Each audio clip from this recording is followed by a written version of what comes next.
Fala pessoal, beleza? Gugão na área aí, tudo certo? Tudo bem? Como é que vocês estão? Tudo certo? Bom, tirando que eu tentei gravar 3 vezes a mesma aula no sétimo ano e ainda não deu certo, mas vamos lá. Bom, continuar nossa aulinha, tá? Vamos ver um pouquinho hoje de modelos da produção industrial. Como assim modelos? A gente vai ver que ao longo do tempo a indústria ela desenvolveu vários modelos, né? O modelo é um jeito de produzir, né? Como eu vou produzir, de que jeito, com quais características, tá? Então, conforme a gente for vendo essas características, esse modo de produzir, vai ficando mais claro. E também a gente vai ver um pouquinho capitalismo e socialismo, dois modelos socioeconômicos, tá? Então, já começando, vamos direto para Taylorismo e Fordismo. Bom, tanto o Taylorismo como o Fordismo são dois modelos de produção industrial, tá? Então, deixa eu voltar um pouquinho aqui. Daqui a pouco a gente vai falar do Marx, do Engels. Bom, Taylorismo e Fordismo. Vamos ler algumas coisas, conforme a gente for lendo, eu vou comentando com vocês, ó. A racionalização da produção foi levada ao máximo pelos modos de produção taylorista e fordista, ambos surgidos no século XX. Ou seja, esse modelo de produzir, o que é racionalizar? Pensar como eu vou produzir os meus produtos. De que maneira que eu vou fazer isso? Então, isso se chama-se racionalização da produção. Eu vou pensar de que maneira, de que jeito, com quais formas, com quais características será a minha produção, tá bom? Bom, tanto o Taylorismo como o Fordismo surgiram no século XX, lá, início do século XX, ou seja, início do século passado. O primeiro, ou seja, o primeiro modelo de produção foi o Taylorismo, criado por Taylor, visava, ó, a primeira característica, a maior produção em um tempo mínimo, ou seja, eu vou produzir, né, um tempo mais curto, eu não vou desperdiçar esse tempo, né? Ou seja, a minha produção ela tem que ser o quê? Uma produção ágil, né, eficaz e que elimine os tempos desnecessários, inúteis, certo? Essa é a primeira característica. E observava até os movimentos do trabalhador para melhorar a produtividade. Então, eu vou voltar um pouquinho a tela aqui para mim. Então, veja bem, o que Taylor pensava? Ó, vamos produzir. Sabe aquela história tempo é dinheiro? É mais ou menos isso que era o pensamento de Taylor. Deixa eu voltar a câmera para mim. Ele pensava o seguinte, ó, se eu produzir e se eu conseguir durante a minha produção, sei lá, de um sapato ou de um carro, independente do que fosse, R$ 69,90 à vista, compre lá, não sei na onde, tá? Acabou de passar o carro do som. É o carro dos churros. É o carro dos churros de leite condensado. Esse dia passou o carro dos churros, leite condensado. Gente, eu odeio churros, odeio. Bom, vamos voltar. A produção industrial taylorista, o modo de produção taylorista, ele pensava o seguinte: o que Taylor pensava? Vou fazer um sapato. Então eu costuro o sapato, tem a mulher que coloca o cadarço, tem a mulher que embala, enfim. Quais são os movimentos inúteis, ou seja, né, que demora muito para fazer aquela atividade? O que eu posso tentar eliminar de movimento inútil para eu ganhar tempo e, consequentemente, produzir mais? Então, o que Taylor visava com essa eliminação de movimentos inúteis? Ganhar tempo. Por exemplo, se eu preciso fazer abaixar, pegar a caixa, trazer a caixa aqui e colocar o sapato, por que será que a hora que eu abaixar, ao invés de eu pegar uma caixa, eu já não pego 5 caixas de uma vez só? Para eu ganhar tempo, para eu eliminar tempos inúteis. Abaixa, pega uma caixa, traz aqui. Abaixa, pega outra caixa. Ao invés de uma em uma, por que eu já não pego 5 de uma vez? Então, Taylor pensava o seguinte: vou produzir, né, e vou eliminar os movimentos inúteis para eu ganhar tempo e, consequentemente, produzir mais. Afinal, tempo é dinheiro, tá bom? Esse é o grande pensamento de Taylor. Avançando, deixa eu voltar ao compartilhamento, tá? Já o modelo Fordista, de Henry Ford, não sabe aquela marca Ford? Então, é dessa época aqui. Objetivava a produção em larga escala, ou seja, o Ford ele não se preocupava muito em eliminar o tempo inútil, de ganhar tempo, ele não tinha essa obsessão. Mas ele queria produzir bastante. O que é em larga escala? Em grande quantidade, para um consumo maior. Gente, quanto mais eu produzo, mais barato fica o meu produto e mais gente vai conseguir comprar. Essa era a ideologia de Ford. Vou produzir bastante, bastante carro, carro, carro, carro. O preço do carro vai caindo, vai ficar mais barato, mais gente vai conseguir comprar, mais eu vou ganhar dinheiro. Esse era o pensamento de Ford, produção em larga escala. Para isso, foi criada a linha de montagem, um processo que baixou os custos da produção e que funcionava assim: levado por uma esteira, o produto inacabado ia recebendo peça por peça. Tá? Tem algumas imagens, vamos ver, ó. Linha de produção Fordista. Fordista. Daqui a pouco tem um filme, eu vou até citar para vocês. É imagens, não é notícias. Ó, isso aqui é uma linha de produção, ó. Passava o produto na esteira, cada funcionário desse fazia uma atividade, ia fazendo, ia fazendo, ia fazendo, ia fazendo. Ou seja, a funcionária ela não saía do lugar, gente, ia atrás do produto. É o produto que por meio de uma esteira vinha ela. Então vamos supor um calçado. Uma costurava a sola, outra colocava a palmilha, outra colocava o cadarço, outra embalava, e outra, certo? Ao invés de cada uma ir até o produto, não. Ford pensou a linha, né, de produção utilizando a esteira, ou seja, o produto continuava aqui, vinha vindo, e cada pessoa ia fazendo um serviço, tá? Esse era o pensamento do modo de produção Fordista, tá? Criada a linha de montagem, processo que baixou os custos da produção e funcionava assim: levado por uma esteira, o produto inacabado ia recebendo peça por peça. Por exemplo, o exemplo que eu dei no calçado, né? Cada trabalhador exercia apenas uma função. Então, olha que legal, ó. Deixa eu ver se estou compartilhando a tela. Tô. Então, nessa esteira, por exemplo, uma mulher colocava a sola, a outra costurava, a outra colocava a palmilha, a outra colocava o cadarço, a outra embalava, a outra colocava numa caixa. Ou seja, na linha de produção por esteira de Ford, o trabalhador fazia uma única atividade. Se você do nono E, por exemplo, costurasse a palmilha, você ia ficar o dia inteiro costurando a palmilha. O Joãozinho do nono E colocava o cadarço. A Mariazinha do nono E embalava o calçado. Se a Mariazinha só embalava, ela ficava o dia inteiro embalando o calçado. Tá bom? Ou seja, cada trabalhador fazia apenas uma função nessa linha de montagem por esteira, tá bom? Então essas são as características gerais do Taylorismo e do Fordismo. Esse é o Ford, ó, da marca Ford, início do século XX, tá? Vamos ler essa imagem aqui que é legal, ó. Henry Ford foi um dos ícones na racionalização da produção, ou seja, eu vou pensar como eu vou produzir, né? De que jeito eu vou ganhar dinheiro? Como vai ser essa produção? Né? Quais as características eu vou ter para produzir? Né? Então isso chama-se racionalizar, pensar como produzir, tá? Nessa foto está no carro Ford T, modelo bastante difundido do início do século XX. A produção desse veículo inaugurou a linha de montagem, tá?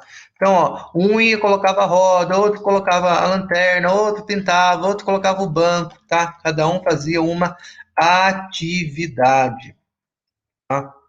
Ó, a fadiga dos trabalhadores, né, no Taylorismo e no Fordismo, por exercerem trabalhos extremamente monótonos e repetitivos, principalmente no Fordismo, porque o trabalhador fazia apenas uma função, uma atividade, tá? Então, aquele trabalho cansativo, monótono, aquele trabalho chato, repetitivo, levou ao aumento dos movimentos sindicais, que lutavam por melhorias das condições de trabalho, ou seja, é nesse contexto que vão surgir os sindicatos, que vai lutar, que são aqueles grupos, né, que vão lutar pelos direitos do trabalhador. Eu não sei se alguém já assistiu esse filme, Tempos Modernos, mas é muito legal assistir esses dias, tá? Ó, acho que tem no YouTube. Eu vi, não foi no YouTube que eu vi, mas tem no YouTube, ó. Charles Chaplin satiriza o modo de produção fordista e chama atenção para as péssimas condições de trabalho de um operário no início do século XX, né? Tá? Com o Taylorismo e também com o Fordismo. Tudo bem? Bacana? Legal? Vamos agora, sem perder tempo, capitalismo e socialismo. Vamos começar pelo socialismo, gente. Então você pensa assim, socialismo, o Estado manda em tudo, o Estado é dono de tudo, o Estado controla os meios de produção, o Estado tem um controle muito grande sobre a vida do cidadão. tá? Bom, vamos começar pelos teóricos. Os grandes nomes, né, que vão dar início a esse modelo socioeconômico, sócio de sociedade, econômico de economia, né? Ou seja, quais modelos vão compor, quais modelos econômicos a sociedade vai adotar? O capitalismo ou o socialismo, né? Então, do socialismo, o grande nome é Karl Marx e o Friedrich Engels, os dois grandes nomes, né? Esse modelo socialista ele surge para criticar o modelo do capitalismo industrial, da revolução industrial. Lembra que a gente estudou a primeira revolução industrial? Então, veja bem, ó, o Marx e o Engels formulam as ideias justamente para combater aquela exploração do trabalhador que começou lá na Revolução Industrial, altas jornadas de trabalho, mulheres, crianças trabalhando, ganhando um salário baixo. Então, justamente o modelo socialista vai surgir nesse contexto de uma crítica referente à Revolução Industrial e à condição que o trabalhador era submetido naquela época. Tudo bem? Vamos ler um pouquinho, ó. Para eles, Marx e Engels, o sistema capitalista era apenas um dentre outros que já existiam, que existiram e existirão. O sistema capitalista teve um início e, portanto, terá um fim, quando a classe trabalhadora, os proletários, o Marx costuma usar muito proletários e burgueses, né, termos muito técnicos. Proletários para Marx, para o socialismo, eram os trabalhadores. Burgueses eram os patrões, né? Então, toda vez que eu falar o burguês, né, numa linguagem socialista, eu estou me referindo ao patrão, ao dono. E proletário, né, para o trabalhador. Então, qual que era a ideia do Marx? Ó, quando a classe trabalhadora, que são os proletários, tomará o poder por meio de um processo revolucionário e vai instaurar um governo igualitário, um governo socialista. Então, Marx pensava assim, ó, o modelo capitalista, que a gente vai estudar as características, é um modelo que explora, que quem só ganha é o patrão, em que o trabalhador é explorado, em que o trabalhador ele não ganha tudo que ele merece, né? Então é um modelo que na verdade que ele só explora o trabalhador. Então Marx pensava assim, bom, esse modelo capitalista de exploração uma hora vai chegar ao fim. E quando chegar ao fim, quem vai, né, mandar nessa jossa, quem vai mandar nisso vai ser a classe proletária, os trabalhadores. Nem que seja de uma maneira revolucionária, de uma maneira mais violenta, de uma maneira assim mais vida louca, uma maneira, né, drástica,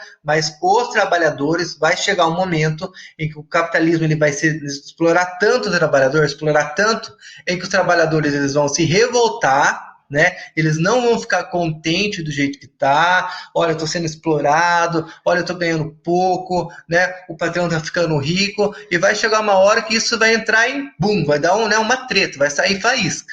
E nesse momento da faísca é que a classe trabalhadora, segundo Marx, vai se unir, vai se juntar e vai tomar o poder, nem que seja por meios mais drásticos, né? Nem que seja a força, né? Por um processo revolucionário, mas quem vai tomar o poder vai ser os proletários. Além desse pensamento, olha o que ele fala, ó, Marx e Engels previram o processo de concentração do capital. Gente, toda vez daqui em diante que eu falar capital, eu estou falando do quê? De grana, de dinheiro, né?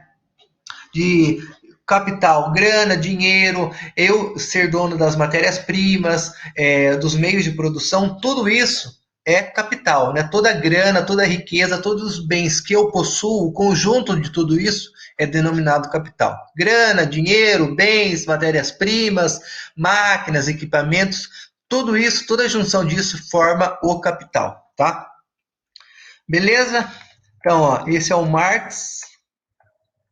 Cadê? Aqui, ó. Marx, esse barbudão, tá? O Karl Marx, o Karl Marx, e esse aqui de baixo é o Engels, Friedrich Engels, tá? Os grandes nomes do socialismo, tá bom? Eles lançaram um livro muito importante, ó, chamado Manifesto do Partido Comunista, né?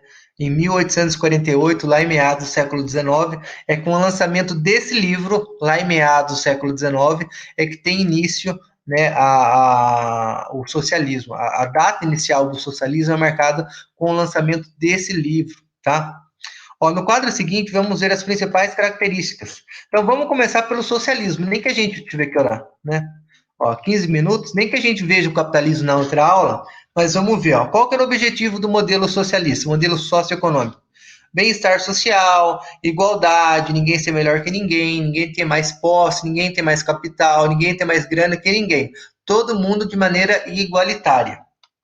Como é que a economia ia funcionar? Planificada, ou seja, tudo ia ser governado, né? As regras que iam editar o Estado. Tá? Então, a indústria do Estado, comércio do Estado, a produção agrícola do Estado, ou seja, tudo ia ser comandado pelo Estado. Vai ter classes sociais no socialismo? Não. Então não vai ter o rico, o mais ou menos, o pobre, não vai ter a classe alta, a classe média, a classe baixa, não. Vai ter apenas uma única classe social. Por quê? Né, o objetivo do sistema socialista é a igualdade. E os meios de produção pertencem ao Estado. O que é um meio de produção? Uma máquina, um equipamento, uma matéria-prima. Então, por exemplo, eu sou dono de uma indústria de móveis. A serra, as máquinas, a madeira, o barracão, não vai ter mais um dono. Agora tudo vai ser do Estado. Ó. Os meios de produção pertencem ao Estado. Tá joia? Gente, a gente vai encerrar por aqui. Eu vou passar exercícios e na aula que vem a gente continua falando do sistema capitalista. Tá bom? Bom, vamos lá para os exercícios. Ó. Quero que vocês façam para mim. Acho que dá para a gente fazer um ou outro, mas já vamos fazer, tá?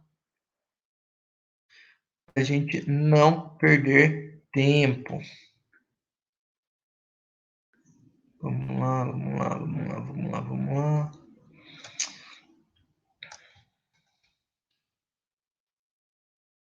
Ó, lá na página 309, abre a apostila aí comigo, pessoal. E eu creio que eu já tenha pedido o exercício 1. Se eu ainda não pedi, faço, mas eu creio que eu já tenha pedido, tá? Na minha anotação eu já pedi. Tá? No exercício 2, façam para mim, ó, 309, exercício 2, tá? 2, tá bom? 309, exercício 2. Lá na 310, quero que vocês façam para mim o exercício 4, tá? 310, exercício 4. Tudo bem? Por enquanto é só, pessoal, tá joia? Por enquanto é só. Na próxima aula, a gente começa capitalismo e avança ainda mais o conteúdo, tá bom? Gente, obrigado, agradeço o carinho, a atenção e a gente se vê na próxima aula. Tchau, gente!